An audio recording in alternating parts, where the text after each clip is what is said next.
안녕하세요. 오늘은 이 손자병법의 이제 14가지 전술. 우리가 저번 시간에 했듯이 이 전쟁이라고 하는 것은, 이 군대라고 하는 것은 결국 뭐냐? 궤도야라. 속이는 도다. 속이는 도다. 근데 여기서 우리가 속인다고 하는 것이 저번에 우리가 한번 논의를 했지만은 무슨 뭐 사기나 협잡하자는 게 아니죠. 결국 냉철한 이성적 판단으로 나의 감정을 억제한다는 거예요.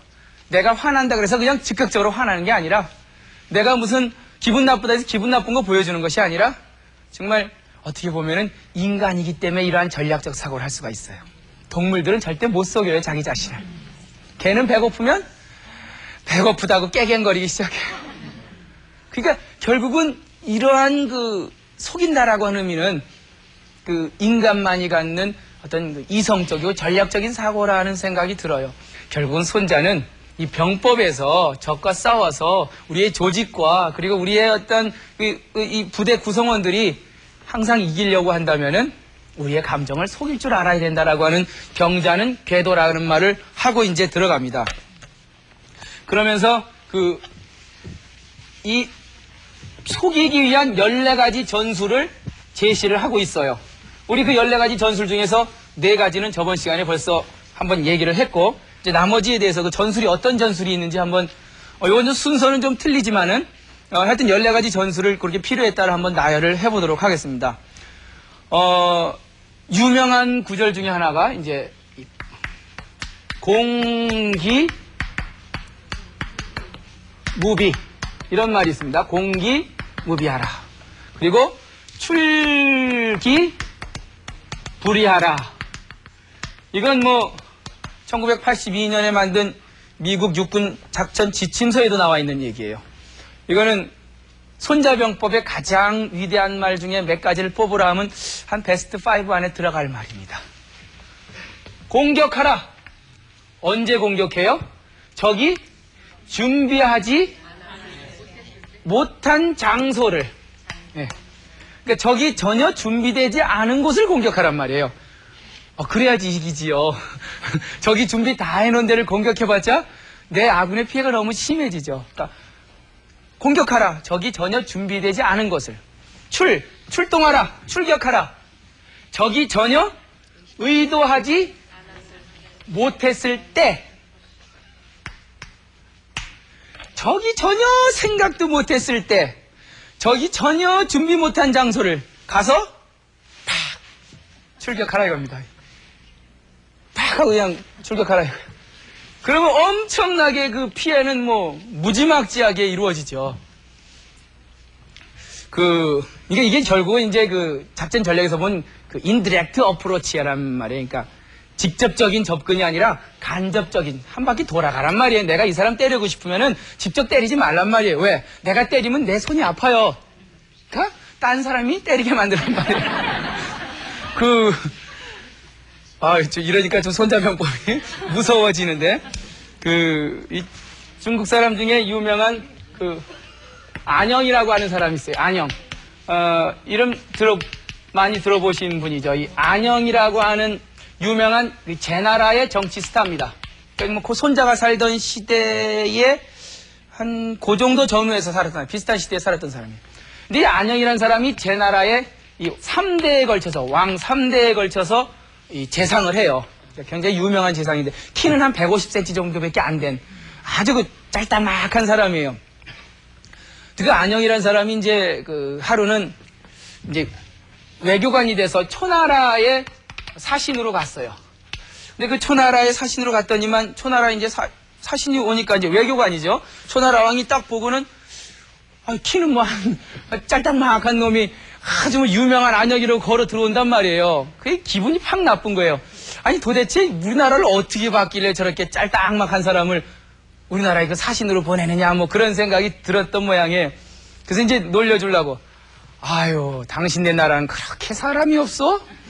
어째 당신같이 이렇게 조그만 사람이 우리나라에 와서 사신으로 왔습니까? 라고 이제 얘기를 했어요. 그때만 안영이 하는 말이, 우리나라 외교 정책은요, 별로 시원치 않은 날엔 조그만 사람을 보내고요, 좀 괜찮은 나라엔 큰 사람을 보내는데 그래서 제가 여기 왔어요. 한 방 먹었죠 그냥. 그 이제 초나라 왕이 이거 진짜 한통 당했단 말이에요. 보통이 아니란 말이에요. 그래서 그때 이제 마침 저게 이제 누가 이 폴이라 그래서 이제 그 요즘 말하면 수사관이 이제 제수를 한 명 데리고 하는데 보니까 제 나라 사람이래요. 그래서 그래 이제 너희 나라 사람이 여기 와서 지금 도둑질해서 지금 제수로 잡혀가는데 딱 얘기했어요. 아이고 우리나라 초나라는 죄인이 없는데 어떻게 제 나라 사람들이 저기 와서 죄를 짓고 참 그것 때문에 고민이라 그러니까 안혁이라는 사람이 제가 아는 그 자연 상식을 하나 가르쳐 드리죠. 이 귤이란 거 있지 않습니까? 귤. 예? 요 귤이 원래 이 회숫가 이남에서 태어나면 귤이 되는데 이 회수 이남에서 태어나면 귤이 되는데 그게 회숫가 북쪽에서 태어나면 탱자가 된답니다. 귤화 위지 귤이 변화하여 탱자가 된다. 저 사람이 원래 제 나라 있을 땐 착한 사람이었는데 이게 초나라에 오니까 완전히 죄인으로 바뀌네요. 예? 아마 이 초나라 토양이 워낙 이 죄인들 만드는 토양인가 봅니다. 한 방 또 매겨버린 거예요. 그러니까 이 초나라 왕이 그제서야 일어나갖고 아휴 내 당신 못 당해내겠어 하고는 정식으로 외교관 대접을 해줬대요. 만약에 거기서 안영이 뭐요? 하면서 소리를 버럭버럭 질러가면서 내가 키가 조그맣다고? 내 우리나라 사람이 다 뭐 범죄자라고? 이렇게 소리를 질렀다면 아마 진짜 이 초나라 왕한테 그냥 계속 당했을 거예요. 이게 바로 이 공기무비 출기불이에요. 전혀 의도하지 못한, 전혀 준비하지 못한 때에 장소에 팍 돌아가서 그냥 바뀌는 거 간접화법이죠. 그러니까 간접적으로 이게 공격하는 거죠. 저 안영은 아주 굉장히 유명한 스타라 뭐 사마천 사계부도 자세히 나와요. 관한열전이라 해서 관중하고 같이 쳐줘요. 제 나라 유명한 정치가 둘인데 그 안영이라는 사람이 또 이제 어떤 일이 있었냐면 이제 제 나라 경공을 모실 때요. 뭐 영공, 경공, 장공 이 세 사람 왕을 모셨는데 하루 이제 제 나라 이제 경공이 사냥을 나갔는데 이제 사냥을 해서 이 사냥 노루를 한 마리 잡았어요. 근데 그 사냥지기가 그 노루를 잡고 다니다가 그걸 잊어버려 버린 거예요. 그래갖고 왕이 이놈이 내가 어떻게 잡은 사냥감인데 그걸 잊어버리냐고 저 사냥지기를 죽여버리라고 명령을 내렸어요. 그러니까 좌우 신하들이 이거 큰일 났거든요. 그 노루 한 마리 잡아갖고 정말 잃어버렸다고 만약에 죽이면은 그다음부터 그거 어떻게 돼요? 그 왕 얼마나 그 백성들 민심이 안 좋아지겠어요. 그러니까 그냥 안영한테 달려가서 큰일 났습니다. 이 사람 죽게 생겼다고. 그때 이제 안영이 딱 가서 그러죠. 죄인을 데리고 와라. 그래갖고 죄인을 딱 너는 지금부터 3가지의 죄상을 내가 낱낱이 고백하겠다. 이놈. 첫 번째. 너는 그 기껏 우리 왕께서 잡으신 노루를 지키지 못하고 잊어버렸으니 너는 그걸로 죽어 마땅하다. 노루를 잃어버린 죄. 두 번째. 너는 한낱 노루 잊어버린 것 때문에 우리 왕이 사람을 죽이는 그러한 극악무도한 짓을 하게 만들었으니 그것도 두 번째 죄다. 그리고 세 번째,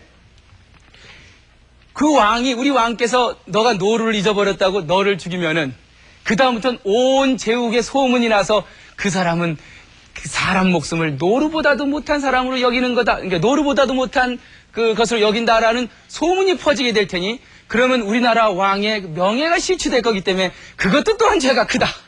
너는 이 3가지 죄 때문에 여기서 반드시 처형돼. 죽여라! 네? 노루를 잃어버린 죄. 그리고 노루 때문에 사람을 죽이게 한 죄. 그리고 사람을 죽여서 온갖 명예를 실추시킨 죄. 왕이 그 말을 듣고 그냥 얼굴이 뻘개졌지요. 그게 다 누구한테 한 얘기예요? 왕한테 한 얘기거든요. 제 나라 경공한테 한 얘기예요. 만약에 경공한테 안 됩니다. 노루 한 마리 때문에 사람 죽이고 그러면 극악무도한 정치를 하시는 것 때문에 안 됩니다. 그랬으면 아마 그 사냥꾼 진짜 죽었을 거예요. 그렇지만 공기무비 출기불이 전혀 의도하지 못한 간접으로 치고 들어가서 그 사냥꾼에게 이 3가지 죄상을 낱낱이 얘기함으로써 사냥꾼도 살리고 왕도 스스로 뉘우치게 만들고, 우리가 살면서 얼마나 즉각적으로 지적할 때가 많아요. 너 이거 잘못됐다. 너 이거 못했다. 그게 그 사람 도와주는 게 아니에요. 그게 뭔가 개선시키는 게 아니에요. 그 사람이 충분히 혼자 느낄 수 있는 상황을 조성하고, 그리고 그 상황 속에서 스스로 자기가 그야말로 이 올바른 정답을 찾을 수 있도록 자녀들에게, 뭐 이웃들에게 얼마든지 그런 좋은 방법이 있음에도 불구하고 우리는 아직도 손자가 그렇게 주장했건만 즉각적 대항 방법에서, 이 디렉트 어프로치 방법에서 못 벗어나고 있단 말이에요. 예? 좀 간접적으로 돌아가도 얼마든지 우리 감정을 제어할 수 있는 이성적 사고에 저는 도달할 수 있다고 봅니다. 그래서 이 공기무비하고 출기부리하라. 저기 준비하지 못한 곳을 공격하고 저기 전혀 의도하지 못한 때에 쳐서, 그러니까 그 손자가 얘기하는 병자는 궤도야라. 이 궤라고 하는 건 사기가 아니에요. 그쵸? 이건 분명히 이성적 행동입니다. 그 다음에 이제 여러 가지 중에 또 계속 나오는 게 이제 용의시지불용이란 말이 있습니다. 용의시지불이. 지금 계속 14가지 속이는 도에 대해서 지금 얘기를 하고 있는데, 이걸 하나하나 다 외우고 계시죠, 지금?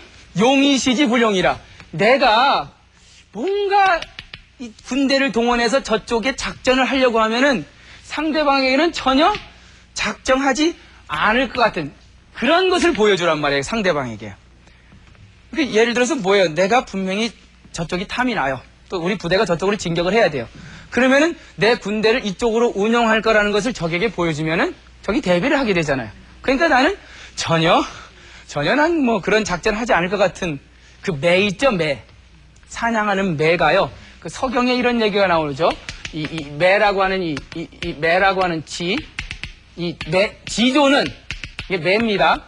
그러니까 발음은 지고요. 지조는 장차 공격하려고 할 때, 자기 먹잇감을 자루할 때 어떻게 해요?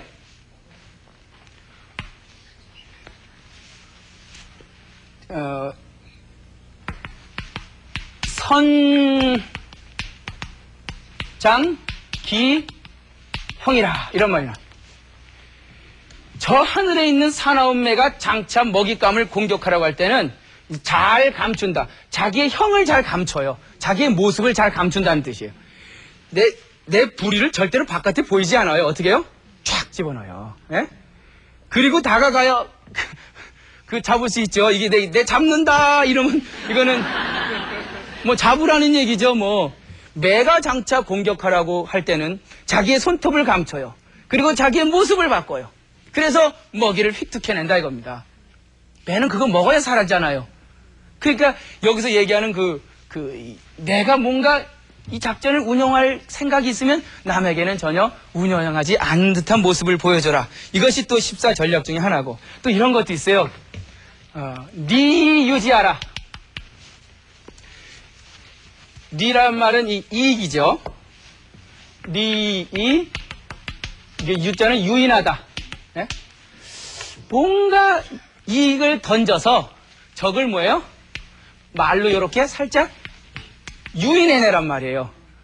그러니까 여러분들 안 그러시는 것처럼 낚시하는 분들 물고기 잡을 때 어떻게 해요? 미끼를 이렇게 던져서 물고기를 유인해서 잡잖아요. 그러니까 하여튼 우리가 삶에 있어서 사실 살아가는 자체가 어쩌면 전쟁일지도 몰라요. 물고기를 잡든 나가서 열심히 일해서 돈을 벌어오든 상당히 많은 것들이 우리의 삶 자체가 결국은 끊임없는 전쟁의 연속일 수 있어요. 근데 그 전쟁 속에서 어떻게 전략적으로, 전술적으로, 이성적으로 행동하고 사고하느냐가 사실 손자병법의 주제거든요. 그래서 리유지 같은 경우는 상대방이 좋아할 만한 저 사람 잡고 싶으면요, 그 사람이 좋아하는 거 하나 주세요. 돈 한 5천만 원 주세요. 그러면요, 그거 덥석 먹을 때, 필요할 때 날려버릴 수 있잖아요. 하긴 그렇게 해서 그 미끼 먹고 지금 많은 사람들이 고통을 받고 있는 사람들이 한둘이 아니니까 우리나라에. 그러한 것들이 왔을 때 이 덥석 물면 안 돼. 결국 이건 뭐냐면 반대로 생각하면, 여러분들한테 혹시 그런 유혹이 오더라도 절제할 줄 알아는 게, 반대로 생각하면요, 절제할 줄 알아야 된다는 거예요. 그게 전략적 사고예요. 미끼만 좀 그래도 줬으면 좋겠어요. 한 5천만 원 주면 저는 자신 있게 그냥 잡겠다고 생각하시는 분이 있더라도 제발 손자병법 배우셨다면은 그러한 그 생각은 아예 하지도 마십시오. 그 다음에 또 전략적으로 지금 14가지 전략을 계속 얘기를 하고 있는데, 근이시지원이라는 말도 있습니다. 자, 내 목표가 가까운 데 있으면요, 남한테는요, 시지원. 내 목표가 저 먼 곳에 있는 것처럼 보여줘야 돼요. 반대로 내 목표가 저 먼 곳에 있으면요, 상대방에게는 내 목표가 가까운 데 있는 것처럼 보여줘야 돼요. 이게 이제 그 14전략 중에 또 중요한 개념입니다. 36개라고 아시죠? 36개. 36개. 이게 뭐예요? 이게 지금 우리 14개를 하고 있는데, 요걸 좀 더 붙여서 36개라고 누가 책을 하나 만들었어요. 뭐 따로 책이 아니라 여기저기서 뽑아와갖고, 거기에는 미인계도 있어요. 미인의 미인의 믿기에 약한 사람은 미인으로서 유혹하라. 이게 미인계입니다. 그리고 뭐 고육계도 있어요. 고육지책이라 그러는데, 예? 자기의 살을 일부러 함으로써 상대방에게 속이란 말이에요. 예? 고육지책 뭐 이런 얘기 하죠. 예, 쓸 꽃자 자기 그 육체 육자. 뭐 물론 36개는 달리는 게 최고다.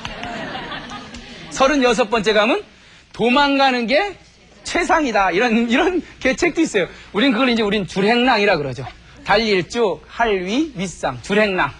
자, 지금 36개의 8번째 계책 중에 이 어두울 암자에 이 건널 도자에 그 다음에 또 진창, 이게 도시 이름이에요. 즉 암도진창이라는 게 이제 8번째 계책이요. 언제 한번 시간 되면 36개 1개부터 36개까지 한번 쫙 한번 보는 것도 재미있을 거예요. 근데 36개는 좀 손자병법에 비해서는 좀 격이 많이 떨어집니다. 왜냐하면 너무 그렇게 그 전술적인 것만 적을 잡겠다고 모아놔서 그 철학적 깊이는 사실 좀 느껴지지 않아요. 그 8번째 계책 중에 암도진창이란 말이에요. 뭐 글자 뜻대로는 몰래, 암이라고 하는 건 어두울 암자니까 몰래 건넌다. 몰래 진창이라고 하는 지역을 건너간다. 뭐 이런 뜻이죠. 그 암도진창을 얘기하려면은 우리가 또 이 한신이 얘기를 안 할 수가 없어요. 이 초나라하고 그 다음에 이 한나라하고 서로 싸울 때 우리 이걸 초한전쟁이라 그러죠. 이 한나라 왕인 유방이가 이제 초나라 항우한테 이제 쫓겨서 이 촉당으로 들어갑니다. 이 촉이라고 하는 건 지금 우리 얘기하면 사천성 지역이에요. 그러니까 중국의 아주 서부 쪽이죠. 촉당으로 들어가면서 그 어디를 지나갑니까? 관중이라고 하는 땅을 지나가요. 요 관중이란 땅을 향해서 촉당으로 들어가야 되는데 거기에 다리 하나가 있어요. 그 다리가 뭐냐면은 이 잔교라고 그래서 그 다리 이름인데 워낙 촉당에 들어가는 길이 좁고 험하니까 그 다리 하나만 통해서 갈 수 있어요. 이게 왜 이런 얘기가 나오냐면 이 다리를 통해서 지나가는데 이 촉당으로 들어가는 한나라 유방이가 사실은 이 서부 지역 그 강원도 산골 지역으로 들어가는 거거든요.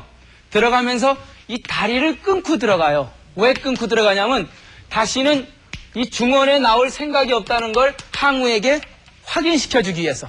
지금 항우가 이 유방을 갖다 확 잡으려고 하는 그런 시간에 난 다신 여기 안 나올게. 난 저 강원도 지역 가서 거기서 저 밭 일구고 그 옥수수 밭 일구고 살 테니까 내 그런 증거로 내가 이 다리 하나 있는 거 이거 끊고 들어갈 테니까 절대 나를 두려워하지 마시오.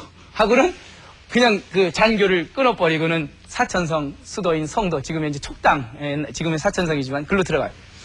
그러니까 항우 입장에서 보면은 이제 이놈들이 더 이상 이 중원으로 진출하지 않겠구나 라고 이제 안심을 하고 있습니다. 그때 이제 촉당으로 들어간 그 한나라 고조와 그리고 그의 용장 한신, 또 그의 참모 장량, 그의 군수 참모 소하, 뭐 이런 사람들이 거기서 몇 년 동안 자생력을 키워요. 그래서 군량미도 비축을 하고 무기도 만들어요. 자, 그리고 이제 다시 이 관중을 통해서 이 관중 땅을 지나서 이제 중원으로 다시 나와야겠는데, 중국이라고 하는 데가 있으면은 다시 나와야 되는데, 지금 수없이 많은 그 초나라 병사들이 여기서 지금 지키고 있는 거예요.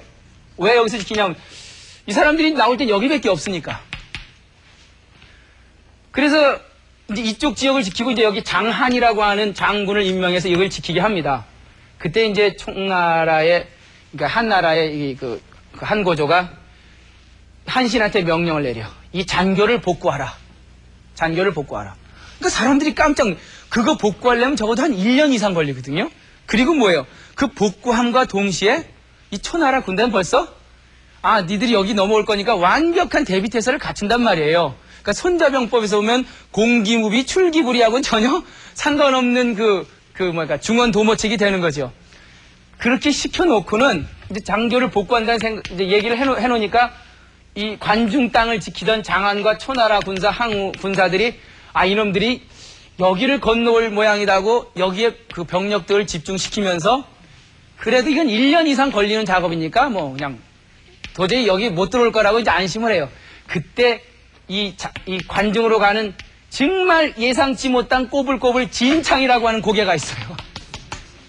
아무도 생각 못했죠.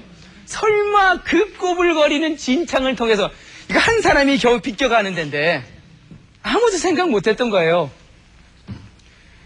결국은 잔교를 수리하라고 한 건 뭐예요? 네? 위장이에요, 위장. 내 목표는 딴 데 있었어요. 네? 멀리 있었다면. 그런데 내 목표를 감추기 위해서 그 사람에게 가까운 데를 보여줬어요. 그리고 가까운 데로 병력이 집중됐을 때 남들이 전혀 생각지 못한 진창을 건너갔어요.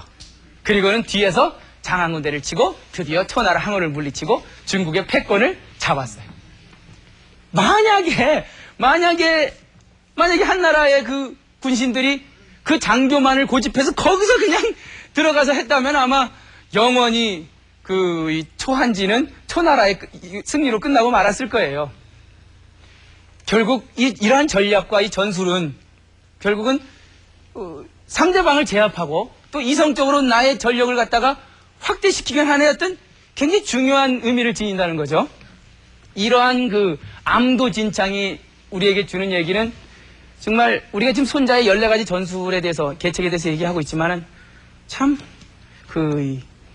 명분과 그리고 원칙에 쌓여서 도대체 자기를 변신시키지 못하는 그러한 집단의 속성을 벗어나서 끊임없이 변화에 민감하게 대처하고 그야말로 유동적으로 상황에 대처하기 위한 새로운 어떤 전술로서의 지금 14가지 전술을 지금 제가 얘기를 지금 드리고 있는 겁니다. 그 다음에 이제 몇 가지 더 얘기를 해야 돼요. 강의 피지. 예. 강의 피지. 강의 피지라는 말은 뭡니까? 적이 강하면 피는 무슨 피자죠 이게? 뭐 피서 간다 그러지 않습니까? 더위를 피하는 게 피서예요. 난리를 피하면 피난이고요. 또 피가 뭐 있죠? 여간 피는 어디 도망간다는 뜻입니다. 적이 강하면 어떡하래요? 피하래요. 왜 피해요? 강한 척하고 싸워서 이기지 못할 거니까. 왜 이렇게 당연한 말을 하죠? 여러분들 적이 강하면 피하고 살고 있습니까? 상대방이 강하면 피해요? 잘 못 피하시는 것 같아요. 뻔히 덤벼들면 분명히 질 걸 알면서도 불나방처럼 덤벼들어요. 아주 쉬운 얘기인데 강하면 피해라. 왜요? 피하는 건 진 게 아니에요. 잠시 숨어 있는 거죠. 잠수란 말 있죠, 잠수. 안 될 땐 어떻게 해야 돼요? 이게 내가 지금 새가 아니다. 지금 나설 때도 아니고 지금 내 운세나 나의 역량으로 봐서 이걸 할 때가 아니면 어떻게 해야 돼요? 잠수해야 돼요. 이 사마천이라는 사람이 있습니다. 유명한 이 사기를 쓴 이 사마천이란 유명한 역사 철학자인데, 역사학자인데, 아마 이 사마천이 없으면 제가 뭐 노자 공자 얘기에 대해서 완전하게 당당하게 얘기할 수 없을 거예요. 왜냐하면 사마천이 있기 때문에 손자의 전기도 쓰여졌고 또 노자 공자에 대해서도 우리가 지식을 알 수가 있어요. 이 사람은 적어도 이 한나라 때 무제 때 이전의 약 3000년 역사를 정리해냅니다. 이 사람이 없으면 이건 공백이에요, 공백. 물론 단편적으로는 있을 수 있지요. 그렇지만 적어도 사마천이라고 하는 이 젊은 역사학자가 객관적인 눈을 갖고 사기라고 하는 방대한 중국의 3000년사를 정리해냈기 때문에 우리는 그 3000년 전에 2000년 전에 그 3000년 역사를 보려면 반드시 사기라고 하는 눈을 통해서 접근해요. 그걸 학계에서도 가장 객관적으로 봐줘요. 굉장히 중요한 책이죠. 근데 그 사마천이 사기를 쓰게 된 이유는 이제 사마라고 하는 게 성이 뭡니까? 사마천의 성은 사씨가 아니에요. 사마씨지. 네? 그러니까 사마천입니다. 사마천이 아닙니다. 그 사마씨라고 하는 건 대대로 역사학자의 집안의 성씨예요. 그러니까 그 아버지도 역사학자고 그 전에 그 아버지도 역사학자고 사관의 집안이죠. 근데 이제 역사가의 집안이가 꿈이 뭐냐면은 지금까지 있었던 중국 중원의 역사를 한번 정리해보는 게 꿈이었어요. 근데 그 아버지가 이제 정치적으로 뭔가 이 실각을 당하면서 울분에 차고 죽으면서 그의 아들 어린 사마천의 손을 잡고 넌 내 대신 우리는 대대로 사마씨 즉 역사가의 집안이다. 내가 지금 정말 정치적인 비운으로 내가 먼저 가지만은 너는 내 뒤를 이어서 제발 이 위대한 3000년의 역사를 좀 정리를 해달라고 하면서 눈물을 흘리면서 죽어요. 그 어린 사마천 17살쯤 됐다고 17살의 소년이죠. 그 눈물을 흘리는 아버지 손을 잡고 내가 그 대업을 이루겠습니다라고 이제 약속을 하죠. 그러다가 이제 그러면서 그 아버지 뒤를 이제 유언을 이제 잇기 위해서 이제 뭐 여러 뭐 노나라든지 뭐 저 송나라, 채나라 여러 지역을 다니면서 역사적인 근거와 사료들을 수집해냅니다. 그 이제 수집을 하면서 드디어 사기를 이제 쓰게 됐는데 갑자기 이릉이라고 하는 뭐 이제 그런 얘기는 나중에 좀 더 자세하게 하여튼 이릉이라고 하는 사람이 반란죄로 그 체포가 되는데 그 사람을 변호하다가 사형을 받아요. 사형. 그러니까 사형죄를 이제 적용이 돼요. 그래서 감옥에 갇혀갖고 드디어 사형 날짜를 받아놨는데 두 가지 선택이 있어요. 사형을 당하느냐 아니면 살아남으려면은 궁형을 받느냐. 궁형이란 건 뭡니까? 거세죠, 거세. 남자 구실을 못하는 거예요. 웬만하면 죽음을 원하죠. 왜요? 이 궁형을 받았고 산다는 것 자체가 이 사마씨 집안의 치욕이거든요. 야말로 명예가 무엇보다도 소중했던 그 시대에 내가 구차하게 산다는 것 자체가 혼자 살아남는 게 중요한 게 아니라 그 일족 자체가 다 무너지는 거예요. 그러니까 떳떳하게 보통 사형을 당하는데 어린 사마천은 고민을 했죠. 과연 어떻게 할 것이냐? 내가 이대로 죽는다면 아버지가 나에게 맡기신 그 위대한 가업을 난 여기서 중단할 수밖에 없을 거고 그걸 잊자니 내가 치욕을 당해야 되는데 어떻게 하냐? 그런 고민했을 때 사마천은 상황이 안 되고 적이 강하면 피한 길을 선택했어요. 강이 피지라. 그리고는 수치스러운 궁형을 닫고 피눈물을 흘리면서 쓴 역사책이 사기입니다. 만약에 사마천이 그때 명예롭게 죽는다고 설쳤으면 그건 그것도 위대한 일이에요. 그건 참 위대한 일입니다. 그렇지만 그게 만약에 그때 사마천이 그 상황을 인정 안 하고 그냥 죽음을 택했으면 아마 우리가 지금 노자, 장자, 맹자 보는데 굉장히 큰 지장을 초래할 겁니다. 결국 중국 3000년의 역사가 객관적으로 볼 수 있는 사기라는 역사책이 아마 남아있지 않을 거라는 뜻이죠. 지금 우리가 계속해서 지금 끌고 나가 있는 게 결국은 군대라고 하는 것은 속이는 도다. 그럼 어떻게 속여야 되냐? 능력이 있으면 능력이 없는 것처럼 내가 먼데 의도가 있으면 가까운 데 있는 것처럼 내가 저쪽이 강하면 피하고 적이 좋아하는 먹이를 던져서 유인하고 이런 전술 전략들이에요. 이 14가지를 좀 마저 좀 풀고 얘기를 하겠습니다. 그리고 이 얘기를 하면 조금 좀 여러분들이 부정적으로 생각하실지 모르겠는데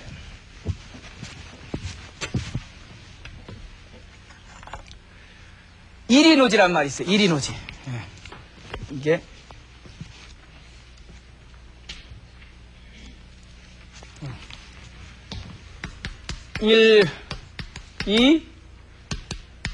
노지. 이게 무슨 뜻입니까? 편안할 일자에 수고로울 노자. 적이 좀 편안한 것 같으면 고생시켜라. 이것도 하나의 14전략 중에 하나예요. 일이노지. 그리고 실입이지. 적이 좀 준비하고 실한 것 같으면 그럼 어떻게 해요? 그때는 수비태세로 들어가라. 예? 자, 상대방 이게 결국은 적이 편안하냐, 적이 뭐 나를 낮춰보느냐, 적이 뭐 이익을 화가 났느냐, 결국은 적의 상황에 따라 내 전술과 전략을 바꾸란 얘기예요. 이게 뭐예요? 이게 궤도인 겁니다. 즉 적의 다양한 상황 변화에 따라 그거에 맞는 다양한 전술과 전략을 맞았을 때 결국은 승리할 수 있는 지피지기의 그 완성을 이룰 수가 있다는 얘기죠. 자, 차는 병가지 승이요. 차는 병가지 승이요. 차는 병가지. 지금까지 얘기한 군대 일이라고 하는 건 속이는 일이다. 그러면서 14가지를 쭉 얘기를 했어요. 14개. 이것이야말로 병가. 이 병가라고 하는 건 뭡니까? 이 군대 전문가들이 전쟁을 할 때 이기는 조건이란 말이에요. 병가라고 하는 집단에서 이기기 위해서는 이 14가지의 전술을 사용하라는 얘기입니다. 그리고 이러한 전술은 불가, 뭐뭐 해서는 안 된다. 먼저, 이 전은 뭐예요? inform, 알리다. 절대로 먼저 알려서는 안 될 것이니라. 기껏 전술을 세워놓고 내가 저쪽에 뜻이 있는데 이쪽에 뜻이 있는 것처럼 보인다고 해놓고 미리 다 알려주면요. 저쪽 가서 다 준비하고 있죠. 누구라도 이 병가의 집단은 자기가 갖고 있는 이런 이성적 판단, 내 목표가 저기고 지금 그걸 위해서 내가 이런 액션을 취하면 절대로 그걸 미리 알려서는 안 된다는 거예요. 여러분들 혹시 기쁜 일 있으면 그 남한테 미리 알리지 마세요. 좋으니까 막 알리기 시작하면요. 그거 혹시 누가 뺏어갈지 몰라요. 내 자식 잘난 거 너무 알리고 다니지 마세요. 혹시 누가 알아요? 어떤 이쁜 여자 와서 자식 뺏어갈지? 정말 좋은 거를 갖고 있고 정말 내가 잘나 보이고 뭐 얼마든지 좋은 게 있더라도 좀 감출 줄 알아야 돼요. 전 이게 궤도라고 봐요. 인생을 살면서 다양하게 보여줄 것도 많고 다양해 정말 내가 자랑하고 싶은 게 얼마나 많습니까? 그거를 숨길 줄 알고 그것을 감출 줄 아는 지혜, 이것이 바로 궤도라는 거예요. 이것은 사기가 아니에요. 나를 이성적으로 끌고 가기 하나의 전략이고 전술이라는 거예요. 자, 오늘로써 이 시계편을 끝냅니다. 즉 손자병법 총 13편 중에 첫 번째 편이죠. 첫 번째 편 제목이 시계편이었어요. 이 시계편의 내용은 전쟁을 시작하기 전에, 어떤 일을 시작하기 전에 반드시 계산을 해보라는 얘기예요. 아주 이성적으로 객관적인 데이터를 갖고. 그러면 뭘 갖고 계산하느냐? 그 계산 방법으로서 처음에 오사를 얘기했습니다. 5가지 분석 틀로 해라. 첫 번째는 그 지도자가 리더십을 갖고 있는가? 두 번째는 그 장수가 능력이 있는가? 또 지리적 그리고 기상적 조건을 갖고 있는가? 이런 5가지 아이템을 보고 그 다음에 지피지기를 위해서 7가지의 계산을 하라 그랬어요. 저쪽과 이쪽 최고 지도자의 그 리더십, 그리고 저쪽 장수와 이쪽 장수의 능력, 법령과 시스템, 천시지리의 어떤 그 지역적 상황, 그리고 상벌의 명확한 시행, 그리고 무기와 군대의 숫자, 그리고 사절간의 그 병사들과 그리고 군졸들의 그 훈련, 숙련된 정도, 이러한 7가지를 꼭 따져보고, 그리고 이걸 위해서 14략, 18가지 전술을 얘기했어요. 적이 의도하지 못할 때, 못할 때 공격하라. 적이 전혀 준비하지 못한 것을 쳐라. 직접적으로 할 것이 아니라 돌아가라. 내가 먼 곳에 뜻이 있으면 가까운 곳에 먼저 뜻을 둔 것처럼 하라. 이게 바로 손자병법 13편 첫 번째 시계편의 전체 주제예요. 왜 1편에다 이러한 제목을 넣겠습니까? 손자병법의 13편은 하나의 어떤 논문이에요. 제가 볼 때는 하나의 브리핑 자료입니다. 그래서 첫 번째, 싸우기 전에 계산을 하는데 이러한 항목으로서 분석을 하라. 근데 이 분석 툴이 손자 이전하고는 전혀 틀린 거예요. 아주 객관적이고 굉장히 이성적이고 그리고 데이터 중심의 분석적인 그러한 그 계산법을 내놓은 거죠. 단순히 감이나 아니면 뭐 이렇게 봐서 나한테 이길까 질까 이게 아니란 말이에요. 그러니까 뭐예요? 지피지기면 백전불패죠. 절대로 안 다치죠. 이렇게 계산하고 따지고 하는데 다음 시간에는 작전편으로 넘어갈 겁니다. 이렇게 준비를 다 했으면 이제 군수품 준비를 해야 돼요. 도대체 말을 몇 마리 준비해야 될지 또 거기에 드는 여러 가지 갑옷과 무기들을 어떻게 준비해야 되는지 이런 것들에 대해서 다음 작전편에 여러분과 같이 얘기를 해보도록 하겠습니다. 자, 오늘 강의 모두 마치겠습니다. 대단히 감사합니다.